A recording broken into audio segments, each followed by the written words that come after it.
Look at all them hot pants. Hey, who likes short shorts? We like shorts! Savage. We all know that there are 3 certainties in life, right? Death, taxes, and Luffy and Shanks are going to reunite before the end of the story. So, with that being said, that's something that we have known since the dawn of One Piece time, right? We're taking it back to Chapter 1, okay? The most important thing to take away from Chapter 1 is that when Luffy and Shanks make their promise to meet again one day and discuss this whole hat thing, whether or not Shanks wants to say, hey, it looks better on you or not, there's going to be a conversation to be had about this. And for years, over 2 decades, we have speculated when that was going to be. And it certainly was not in Marineford, right? But it could very well be at the end or right after Wano at this point, right? And how or why am I saying this? Because I think Oda has spoiled us.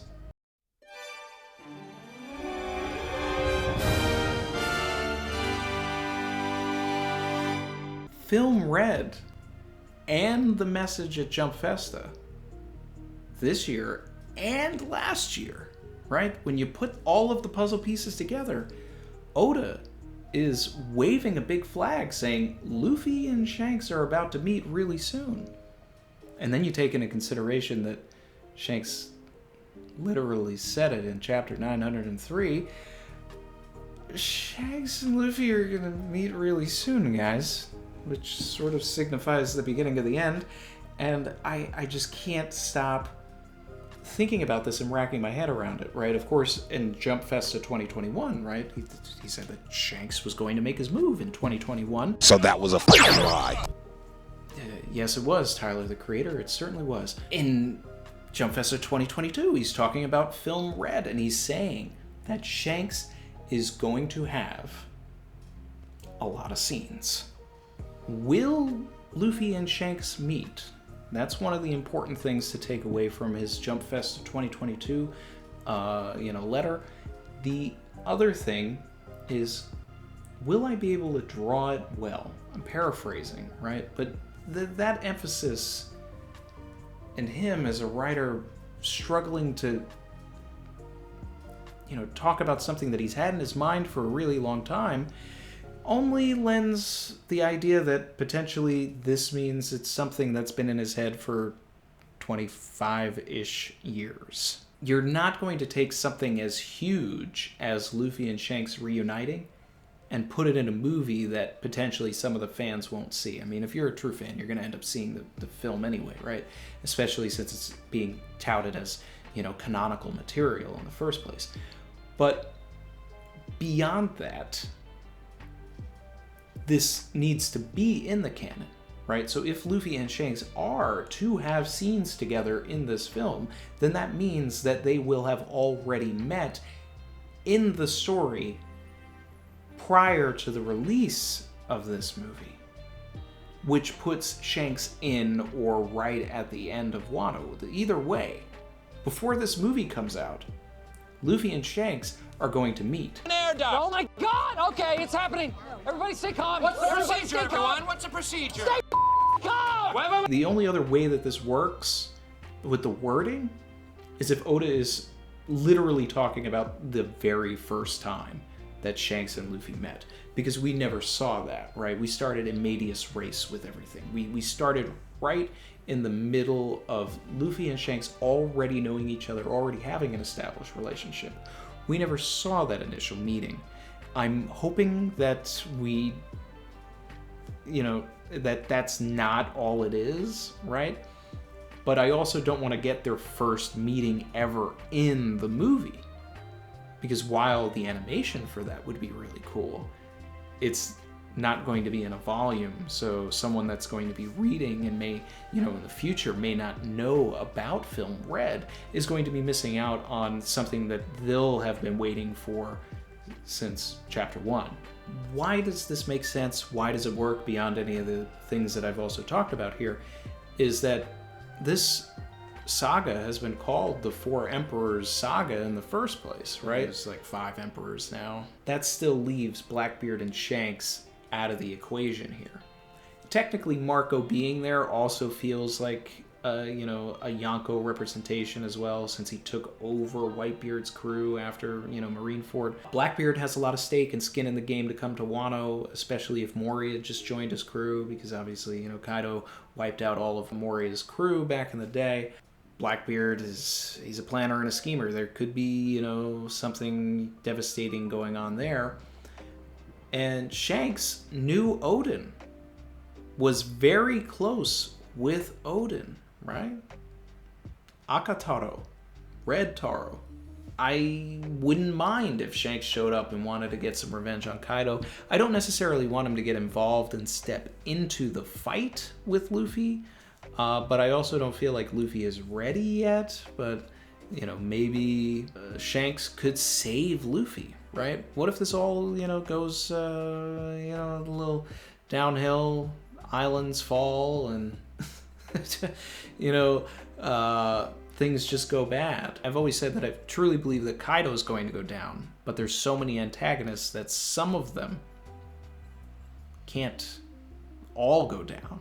For any anime onlys, I'm going to get into some manga stuff and start talking about different fights and antagonists. Boom, you've been warned. So anyway, there's a lot going on in Wano, right? We have government ships on, on their way, which I truly believe that Vegapunk and the SSG are on those ships, and that Vegapunk and the SSG could potentially be teamed with CP0, a like Kuma situation, right? I'd love to see a Nothing Happened parallel with Vegapunk and Sanji.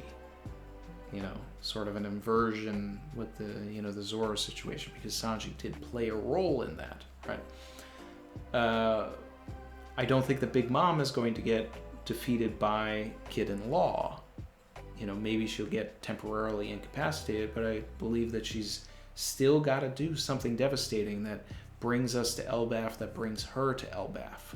But I do believe that Kaido will go down, and that for the most part, Wano will be safe from him, but that the Marines may actually annex Wano, prompting Luffy even more so to want to go after the world government to then get Wano back for Momonosuke and the people of Wano, right?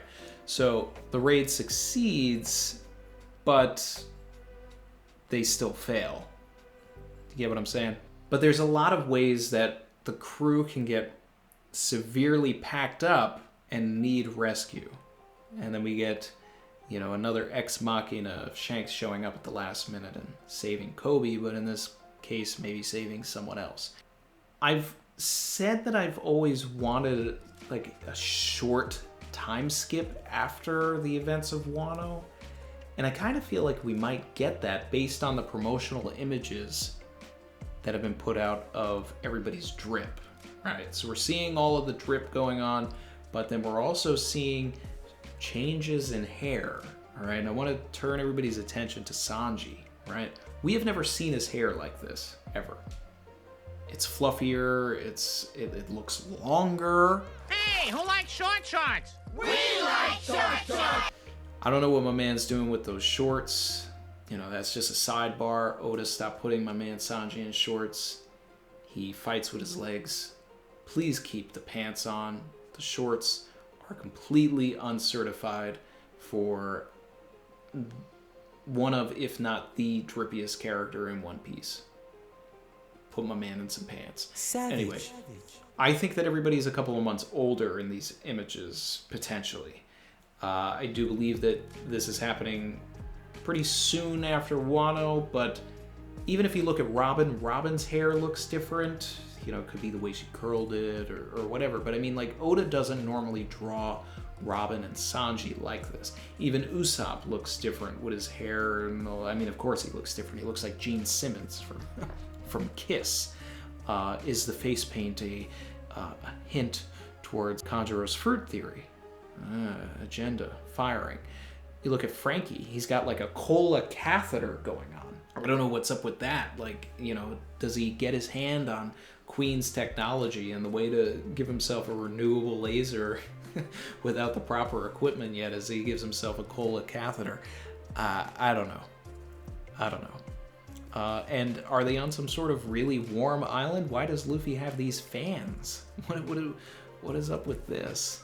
And then Zoro looks like he's got the bat symbol on his shirt. Nami's got face tattoos. Jinbei's got a championship belt that could potentially be foreshadowing a fight with Burgess in the future, or just be a testament to his fisherman karate. Who knows? Who knows, right? But either way, I want to hear what you guys think about this. I'm still working out scenarios in my head about how all of this could go down, but I just wanted to get this out there, and I wanted to talk to you guys about this because I really think that Oda is spoiling us on the end of Wano and that Shanks is going to be a part of it. Otherwise, we're going to get, if we don't get Shanks at the end of Wano, then Luffy and Shanks are not going to interact in Film Red. It's just not going to happen. We're going to get a lot of, like, almost, right? Where they're kind of in the same place or the same space, or they may see each other from afar, but you know, like Luffy looks and sees the back of Shanks, or Shanks sees the back of Luffy, or something like that. Like they have their own parallel storylines happening, you know, concurrently at the same time that sort of intersect, but never enough for them to meet. You know, that's a way for it to happen as well, and just sort of tease us. But if they do meet, then, you know, all the cards are on the table. Like, we could have a whole movie where it's the Straw Hats and the Red-Haired Pirates teamed up, and that would be fun too. But like I said, want to hear your thoughts, and hope everybody is having a great holiday season. Hope you've had a great holiday. Hope you continue to have a great holiday and New Year, and I'll see everybody real soon. All right, later, everybody.